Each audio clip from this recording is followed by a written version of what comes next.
It's nice to be with you again. I was last here more than 3 years ago in January 2021. Prior to that, I was here a lot in 2018 and 2019, so I'm counting on some of you remembering something about me and my preaching. I work to take the gospel seriously, and that frequently leads me to say things in a sermon that most supply priests avoid when they are visiting a congregation. Today is no exception. I'm not necessarily looking for you to agree with me, as much as I hope to provide you with some thoughts on the gospel and current events that may not be obvious to you, and my conclusions about them may startle you, but I hope won't offend you. I'm convinced that this part of John's gospel is rooted in the discussion about a controversy in the early church. The question before the congregation was how to regard the Holy Week and Easter events. Was Jesus really fully human? Was he really fully divine? How could he be both? I am persuaded that whoever wrote John 15, that's a controversial statement too, but we can talk about that in coffee hour, was arguing against a heresy that held that Jesus was fully divine and not fully human. Just to repeat, heresy that Jesus was fully divine and not fully human. And if Jesus was not fully human, then Jesus did not die on the cross, because conceptually God cannot die. That's a heresy. If Jesus did not die on the cross, the entire force of John's gospel is negated. John consistently sees the cross as Jesus' triumph over the prince of darkness. It was by dying on the cross for John that Jesus triumphed, because in his resurrection he defeated death. That is, he healed the breach between us and God. The ruler of this world is clear that there is a separation between us and the divine, and his authority, the ruler of this world's authority, rests on our believing there is an unbridgeable gap between us and God. Satan, the devil, and other names for evil are rarely talked about in the Episcopal Church because we are so sophisticated.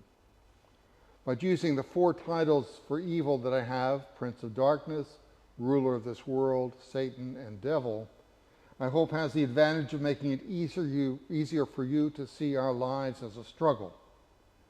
The struggle in today's gospel, and perhaps in the readings from Acts and 1 John, are about our willingness to accept God's unconditional love, not only for ourselves, but for others. Already, by the end of the first century, Christians were dividing themselves into those who were truly Christian and those who were not. The battle continues up to today.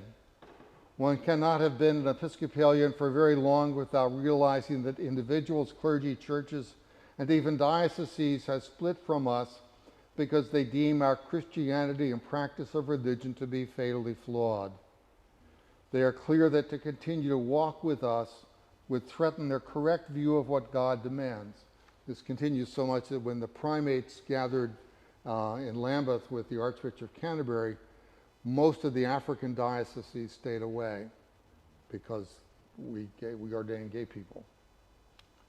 They say that our way of believing has cast us from the full joy of Christ's love. For us, the challenge is to believe that Christ continues to love them regardless of their condemnation of us.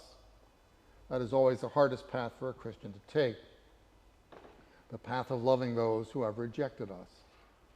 A few years ago, the battle was over whether an LGBTQ person could be ordained or married. Our relatively new bishop is a married gay man, and neither part of his reality was an issue in his election. At least in the Episcopal Church, in Connecticut, this is no longer a live issue. Today, the Church Universal is split over what it means to worship the Prince of Peace. Does it frequently necessitate violence to preserve its core beliefs? That's the position of Christian nationalists. Or does it find violence to be at best counterproductive and at worst abhorrent? While the Episcopal Church does not seem to be riven by these issues, we are amazingly silent on the issues on our campuses today. Was the horrible invasion of Israel by Hamas on October 7th justification for essentially destroying Gaza? Or do those who worship the Prince of Peace need to speak out? Are the pro-Palestinian demonstrators on campuses carrying the gospel, or do they need to be removed violently? I was born in 1948. I haven't gotten any younger since you last saw me. The demonstrations against the Vietnam War are part of my history. I was not active in them until Kent State. I hope we don't need another Kent State. I wished I'd been active sooner, but I wasn't. I believe the students supporting Palestine are on the right side of history. I hope they succeed. I am shocked that Columbia University, for instance, learned nothing from the 60s and how to work with demonstrators. Ought the church, including the Episcopal Church, be saying more in support of Palestine? Fortunately, our leadership has spoken out for the Palestinians, but it's been quiet and nuanced.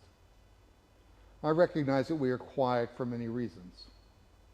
We have Jewish friends, many of whom are adamant in their support of Israel, and clear that if we, or I, do not support Israel unconditionally, then our, or my, friendship is over.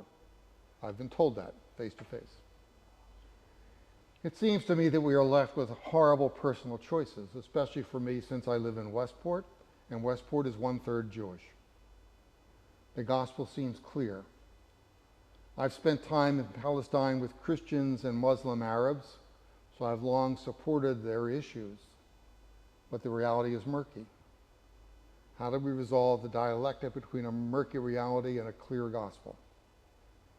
There is probably no position that keeps everyone satisfied.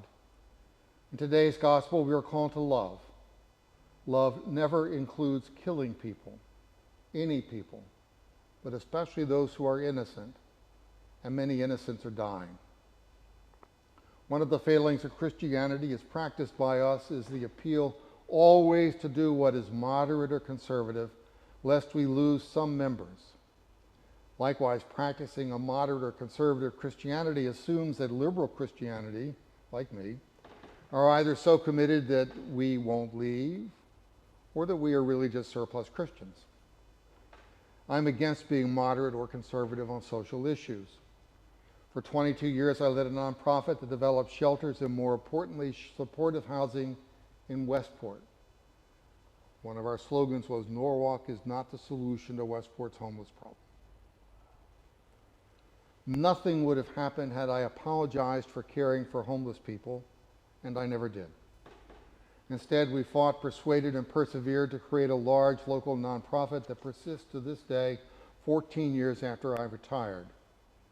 I mention this to merely make clear that I don't enter these confrontations only intellectually.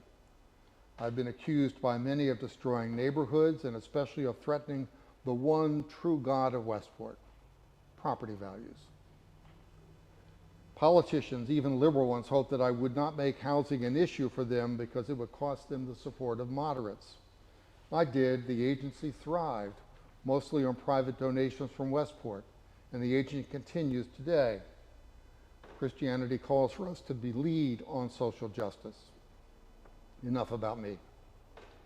Now, why this lengthy discord on Gaza and Hamas from a priest you haven't seen in more than 3 years and may not want to see again? In part, it's because a friend, in responding to my sermon last week at St. Mary the Virgin, said he was happy that he wasn't hearing anything about Gaza from the pulpit. He said that last week, so it's front of mind. Also, it's because I firmly believe that Jesus is always on the side of the dispossessed, and the Gazans are clearly dispossessed. Of course, they aren't the only ones dispossessed. Many Ukrainians are dispossessed. Many fighting the army in Myanmar are dispossessed. Horrible wars are going on in Sudan and South Sudan. Haiti is an unmitigated disaster. There are no shortage of places, some like South Sudan and Haiti, that claim to be Christian, where non-Christian behavior is the norm.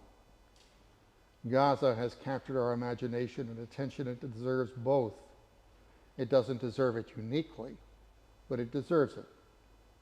There can be no excuse for destroying people.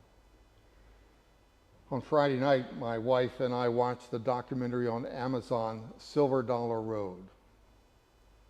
It's the story of white people taking land from an extended black family in coastal North Carolina. The property had been in the black family since 1911. It was valuable because it was waterfront property, not oceanfront, but waterfront. White people used the courts to take more than 13 acres of waterfront property and evict the rightful owners. It was shameful, underhanded, and court-sanctioned. The family continues to fight to get it back. One of the family members says that she has never and will never trust white people. I understand. People like me have treated her and her family with contempt for generations, and we continue to do so. This is not Christian. Similarly, destroying Gaza is not a faithful response to Hamas. It's unmitigated violence, and the peaceful demonstrators on college campuses are witnessing to the alternative. What can you and I do? My wife and I support the American Friends of the Diocese of Jerusalem, and in response to the bombing of the Episcopal Church-related hospital in Gaza, sent them money to rebuild. We can do that. We can pray. We can lobby our Congressman Jim Hines to not support continued military aid to Israel. We can listen to Bernie Sanders, a Jew. All of this is very political. My only excuse for being so political is that the gospel demands of us that we stand always with the powerless, and in the conflict in Gaza, it is clear who is powerless. The gospel doesn't ask us to weigh whether the victims deserve punishment or not for failing to overturn Hamas. The gospel says we stand with the powerless. The gospel doesn't say that the Jews got an unprecedented harm done to them in the Holocaust, so Israel must respond viciously. The gospel says we stand with the powerless. The gospel doesn't say that Jews have been among the most steadfast supporters of the civil rights movement, so we must understand and respect their devotion to Israel. The gospel says we stand with the powerless. The gospel at once calls us to reject the hatred of Jews, anti-Semitism, and hold Israel accountable. It is a difficult position to be in. We as a deeply divided society need constantly to be reminded that God's love for us is universal, unconditional, and cannot be lost. However, when we fail to love the other, then we discover the one problem in God's love. God has promised that God will always love us, but God does not compel us to accept this gift. The way we accept this gift is by extending it to all we come in contact with, regardless of how their lives are lived, whether how their lives lived accords with our standards or not. God is not threatened by our behavior, and our desire to live in community should not be threatened either. We are promised that we will always find God with the vulnerable, regardless of how they became vulnerable. The crucifixion and resurrection are all about embracing this way of finding God. Happy Easter.